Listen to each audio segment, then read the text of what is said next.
একটা নিপীড়ক সংস্থায় পরিণত হয়েছে, একটা রিপাবলিক রিপাবলিক সেইটাকে কিভাবে একটা নিপীড়ক এবং ফ্যাসিবাদী করা হয়েছে সেই যেই পটভূমিতে একটা রাষ্ট্র ক্রমান্বয়ে বিভিন্ন সময় হত্যা করে হত্যাকাণ্ডের মাধ্যমে সাধারণ মানুষের মাধ্যমে প্রতিবাদী জনতাকে স্তব্ধ করা হয়েছে। ডিজিটাল সিকিউরিটি অ্যাক্টের মাধ্যমে মানুষের অন্যায় এবং নিপীড়নের বিরুদ্ধে যে ভয়েস জনগণের সেটা বিরোধিতা করা হয়েছে। এইভাবে একের পর এক একজন ব্যক্তি বা তার পরিবারকে এটা একটা রাষ্ট্রের যে চেতনা সেটার বিরুদ্ধে তারা অবস্থান নিয়েছে এবং সেটা করতে গিয়ে প্রধান আসামি ছিলেন শেখ হাসিনা। শুধুমাত্র তাকে রক্ষা করার এই অপরাধ এবং এই সমস্ত অপরাধের সবচাইতে বড় দায় হচ্ছে শেখ হাসিনা এবং তার নির্দেশে তাকে ক্ষমতায় রাখার উদ্দেশ্য বাস্তবায়নের জন্য আজকে বাকি যে আবেদন করা হয়েছে তারা ক্যাবিনেটের সদস্য হিসাবে সরকার দলের বিভিন্ন দায়িত্ব পদে অধিষ্ঠিত থেকে কেউ সরকারের আমরা তো তারা এমপি ছিলেন, নেতা ছিলেন, রাজনৈতিক সভাপতি, তারা সবাই এই অপরাধগুলো নৃশংসতা 2000-এর মতো 1500-এর অধিক ছাত্র যুবতাকে হত্যা করেছেন, 25,000-এর বেশি মানুষকে আহত করেছেন। গোটা বাংলাদেশ জুড়ে নৃশংসতা চালানো হয়েছে, সিভিলিয়ানদেরকে নিষ্ঠুরতম পন্থায় হত্যা করা হয়েছে। হত্যার পরে তাদের লাশ দাফনে বাধা দেওয়া হয়েছে, আহতদের চিকিৎসা করতে বাধা দেওয়া হয়েছে, লাশকে ফিরিয়ে দেওয়া হয়েছে, দাফন করতে দেওয়া হয়নি, গোপনে দাফন করতে বাধ্য করা হয়েছে। হসপিটালে মৃত্যুবরণকারীদের ডেথ সার্টিফিকেটে পোস্টমর্টম করতে দেওয়া হয়নি, ডেথ সার্টিফিকেটে লিখতে দেওয়া হয়নি যে ডান সার্টিফিকেটে মারা গেছে। এই ধরনের অপরাধ সম্পর্কে তারা করেছে, তাদের আত্মসমর্পণ করা হয়েছে।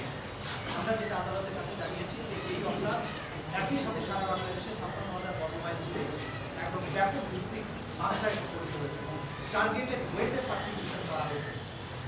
এইটা তদন্ত সমাপ্ত করে বিচারের উপরে একটা রিপোর্ট দাখিলের জন্য আমাদের একটা সময় দরকার। আমরা 2 মাস সময় চেয়েছিলাম, আদালত আমাদের 1 মাস সময় হবে আবার এই রিপোর্ট দাখিলের জন্য আমরা আশা করছি এই রিপোর্ট আমরা সংস্থার কাছ থেকে পেয়ে যাবো।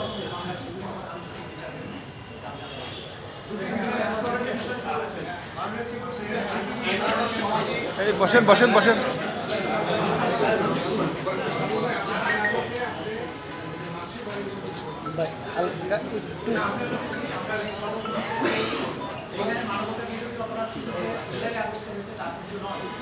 এই সরকার অর্থাৎ বিগত যে আসামি যারা ছিলেন তাদের সরকার যখন ক্ষমতায় আসে তখন এবং কনসেন্ট্রেশন ক্যাম্পে নিয়ে নির্যাতন যে বিভৎসতা তারা আমাদের তদন্ত সংস্থায় আমরা দেখতে পাচ্ছি বা আপনারা ধুম কমিশনের কাছ থেকেও জানতে পেরেছেন যে সেই নির্যাতন ক্যাম্পগুলো কতটা নিষ্ঠুর ছিল। সেই নিষ্ঠুর ক্যাম্পগুলোতে যে পদ্ধতিতে নির্যাতন করা হয়েছে সেটা কিন্তু যুদ্ধকালীন সময় পরিবারে রাজশাহী বাহিনীর যে কনসেন্ট্রেশন ক্যাম্পগুলো ছিল সেই ধরনের নিষ্ঠুরতার সাথে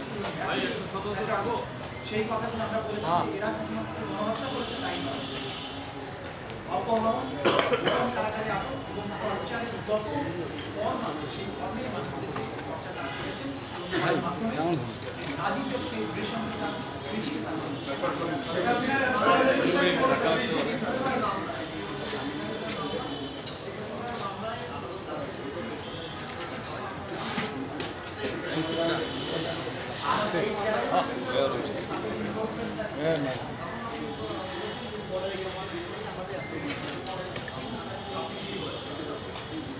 হচ্ছে আমাদের যে আইন শৃঙ্খলা রক্ষাকারী বাহিনীর রিপোর্ট যেটা দাখিল হয়েছে বাংলায়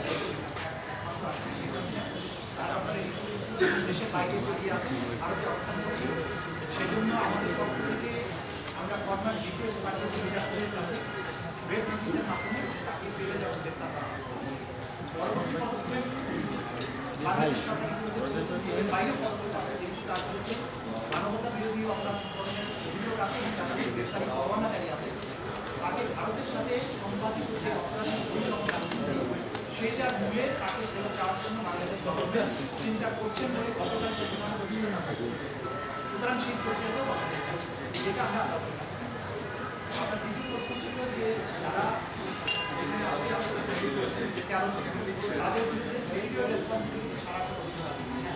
মোটা দাগে তারা প্রত্যেকেই সুপিরিয়র কমান্ড রেসপন্সিবিলিটি দায়ী, কারণ তারা নির্দেশ দিয়েছেন পরিকল্পনার সরাসরি কমপ্লিট করেছেন স্বরাষ্ট্রমন্ত্রী, তারা সরাসরি কমপ্লিট ছিলেন নির্দেশনা দেওয়াতে এবং আন্তর্জাতিক আইন আপনারা জানেন যে অপরাধ প্ররোচনা দেওয়া, প্ল্যানিং করা, অপরাধ প্রিভেন্ট করতে এবং সাথে সাথে প্রিভেন্ট না করা, যারা পারপিট্রেট করেছে তাদেরকে শাস্তি দেওয়া না দেওয়া, প্রিভেন্ট করা না করা, আন্তর্জাতিক অপরাধ ট্রাইব্যুনাল আইন 1973 আইনে অপরাধ, এই অপরাধের দায় এই ক্ষেত্রে রাষ্ট্রপতির আছে।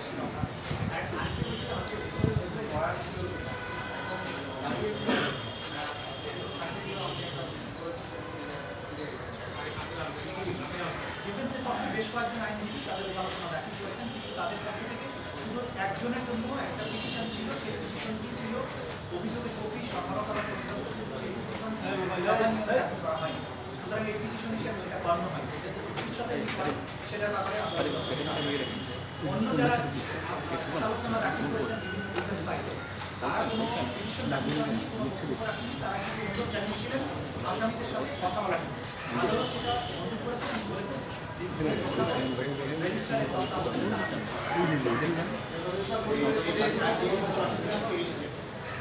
সকলেই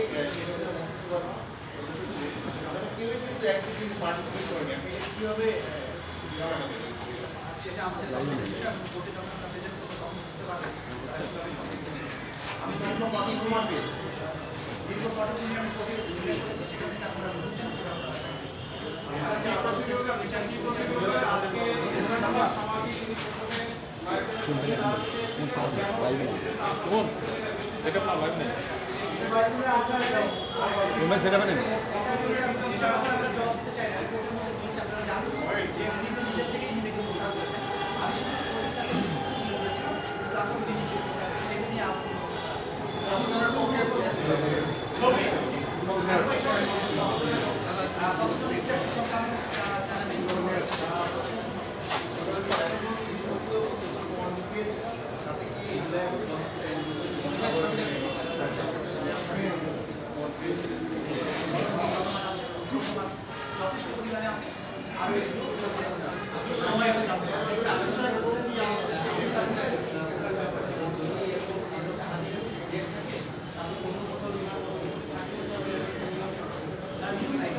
দর্শক জনাব তাজুল ইসলাম সাহেব মিডিয়াদের সামনে ব্রিফিং দিলেন আন্তর্জাতিক ট্রাইব্যুনাল বিষয়টি নিয়ে, বিশেষ করে জুলাই আগস্টে শেখ হাসিনার নির্দেশে যারা এই গুম খুনের সাথে জড়িত ছিলেন সেই বিষয়টি উনি তুলে ধরলেন মিডিয়ার সামনে।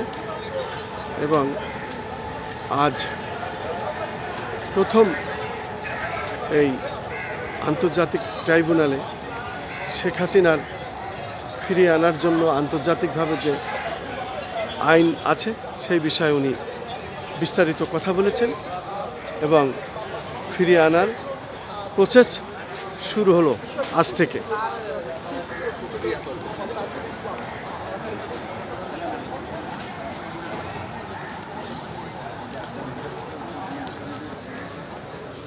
আমরা দেখতে পাচ্ছি জনাব